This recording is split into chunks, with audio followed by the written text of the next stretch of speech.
Antarctica दुनिया का 5वां लार्जेस्ट कॉन्टिनेंट है। इसका ज़्यादातर हिस्सा बर्फ़ की मोटी चादर से ढका हुआ है। ये दुनिया का सबसे बुलंद, खुश्क तरीन, हवाओं से भरपूर, बर्फ़ से मुकम्मल तौर पर ढका हुआ और इंतहाई ठंडा कॉन्टिनेंट है। एंटार्कटिका तकरीबन 14.2 मिलियन मुरब्बा किलोमीटर के रकबे पर फैला हुआ है, यानी इसका रकबा इस कदर ज़्यादा है कि ऑस्ट्रेलिया जैसे 2 बड़े बड़े कंट्रीज़ इसमें आसानी से समा जाएं। एंटार्कटिका को 2 बड़े पार्ट्स में डिवाइड किया जाता है, ईस्ट एंटार्कटिका और वेस्ट एंटार्कटिका। ईस्ट एंटार्कटिका ज़्यादा बुलंदी वाले हिस्से पर वाक़या है और साउथ पोल भी इसी में शामिल है, जबकि वेस्ट एंटार्कटिका बर्फ़ से ढके हुए पहाड़ों पर मुश्तमिल है। गर्मियों में यहाँ का टेम्परेचर -30 डिग्री सेल्सियस होता है, जबकि सर्दियों में ये टेम्परेचर -80 डिग्री सेल्सियस से भी कहीं नीचे चला जाता है। -80 डिग्री सेल्सियस दर्जा हरारत इतना शदीद होता है कि इंसान का जिस्म बिल्कुल फ्रीज हो जाए और हाथ पाँव किसी भी मूवमेंट के काबिल ना रहें। एंटार्कटिका की आइस शीट की मोटाई तकरीबन 2200 मीटर है।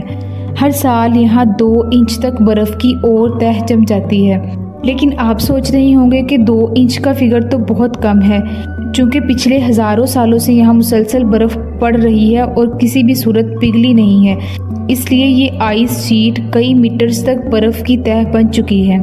नाज़रीन, आज की इस वीडियो में हम बात करेंगे एंटार्कटिका के मोस्ट इंटरेस्टिंग फैक्ट्स के बारे में, जो इसे दूसरे कॉन्टिनेंट से बहुत यूनिक बनाते हैं। नंबर 9, एंटार्कटिका पर कोई भी मुकामी आबादी नहीं रहती, चूँकि ये ज़मीन का इंतहाई खुश्क, सर्द और बुलंद मुकाम है और शदीद सर्दी में यहाँ 300 किलोमीटर पर आवर के हिसाब से तूफ़ानी हवाएं चलती हैं। लिहाजा यहाँ कोई भी इंसानी वजूद सरवाइव नहीं कर सकता।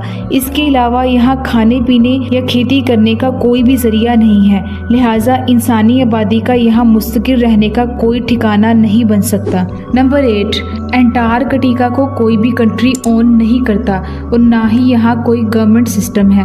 1959 में एक इंटरनेशनल ट्रीटी साइन किया गया, जिसके अकॉर्डिंग 12 कंट्रीज़, जिनमें जापान, फ्रांस, अमेरिका और बरतानिया शामिल हैं, यहाँ अपने रिसर्च स्टेशंस बना सकते हैं और साइंटिफिक रिसर्च भी कर सकते हैं। लेकिन ये कॉन्टिनेंट किसी भी कंट्री की प्राइवेट प्रॉपर्टी नहीं है। नंबर 7, एंटार्कटिका अगरचे एक ड्राइएस्ट कॉन्टिनेंट है, फिर भी दुनिया की सबसे ज़्यादा स्पेस रिसर्च यहाँ की जाती है। इसकी वजह यह है कि यहाँ ह्यूमिडिटी रेट सिर्फ 0.03% है और फ़िज़ा इंतहाई खुश्क है। यहाँ हर तरफ बर्फ़ ही बर्फ़ है और ये कॉन्टिनेंट समंदर की सतह से बहुत दूर है, लिहाजा हवा इंतहाई खुश्क होती है और आसमान किसी भी नॉइज़ के बगैर इंतहाई साफ़ दिखाई देता है। यही वजह है कि यहाँ स्पेस रिसर्च करना ज़मीन के किसी और हिस्से में रिसर्च करने से कहीं ज़्यादा पीसफुल और फ़ायदेमंद है। नंबर 6, एंटार्कटिका में दुनिया का सबसे ज़्यादा फ्रेश वाटर यानी तकरीबन 70% पानी मौजूद है, लेकिन फिर भी इसे डेजर्ट कहा जाता है, चूँकि सारा पानी जमी हुई बर्फ़ की शक्ल में मौजूद है या इसके नीचे, इसलिए यहाँ सरफेस लेवल पर कोई भी नदी नाले नहीं है। नंबर 5, एंटार्कटिका तकरीबन 98% बर्फ़ से ढका हुआ कॉन्टिनेंट है। यहाँ की आइस शीट दुनिया की बिगेस्ट आइस शीट्स में से एक है। अगर एंटार्कटिका की बर्फ़ पिघल जाए तो दुनिया के समुद्रों की सतह 60 मीटर तक बुलंद हो जाएगी और हज़ारों शहर और साहली इलाके डूब जाएंगे। नंबर 4, एंटार्कटिका जहां दुनिया का सबसे ज़्यादा पानी है, वहीं दुनिया की सबसे ड्राइएस्ट प्लेस भी मौजूद है। ये ड्राइएस्ट प्लेसेस एंटार्कटिका की ड्राई वैलीज़ कहलाती हैं। यहाँ की हवा इंतहाई खुश्क है और दर्जा हरारत इंतहाई कम, इसलिए यहाँ कभी बारिश नहीं होती और ये वादियाँ बिल्कुल बंजर रहती हैं। नंबर 3, एंटार्कटिका में आम शहरों जैसा इंटरनेट नहीं है, क्योंकि यहाँ मोबाइल टावर्स या फाइबर ऑप्टिक केबल्स मौजूद नहीं हैं। स्टेशंस पर इंटरनेट की स्पीड इंतहाई स्लो है, इसलिए रिसर्चर्स इंटरनेट सिर्फ ईमेल भेजने, डाटा प्रिजर्व करने या सिर्फ एमरजेंसी राब्ते करने के लिए ही यूज़ करते हैं। नंबर 2, अंटार्कटिका में दुनिया का सबसे लंबा तरीन पहाड़ी सिलसिला भी मौजूद है जिसका नाम है ट्रांसएंटार्क्टिक माउंटेन्स। ट्रांसएंटार्क्टिक माउंटेन्स की लंबाई तकरीबन 3500 किलोमीटर है। ये पहाड़ वेडल सी से लेकर रोज सी तक फैले हुए हैं और इस कॉन्टिनेंट को 2 हिस्सों में डिवाइड करते हैं। नंबर 1, अंटार्कटिका में सर्द इलाकों में रहने वाले पोलर बियर्स और स्लेज डॉग्स नहीं पाए जाते क्योंकि वो भी यहाँ का टेम्परेचर बर्दाश्त नहीं कर सकते।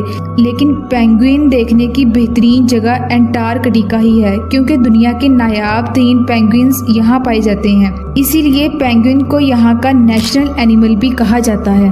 अंटार्कटिका में दिन और रात का आम निज़ाम नहीं है बल्कि 6 महीने यहाँ दिन ही रहता है और सूरज गुरूब नहीं होता। इसलिए इस पीरियड को मिडनाइट सन कहते हैं। सर्दियों में 6 महीने तक रात ही रहती है और सूरज तुलू नहीं होता, अंधेरा ही छाया रहता है। इस पीरियड को पोलर नाइट कहते हैं।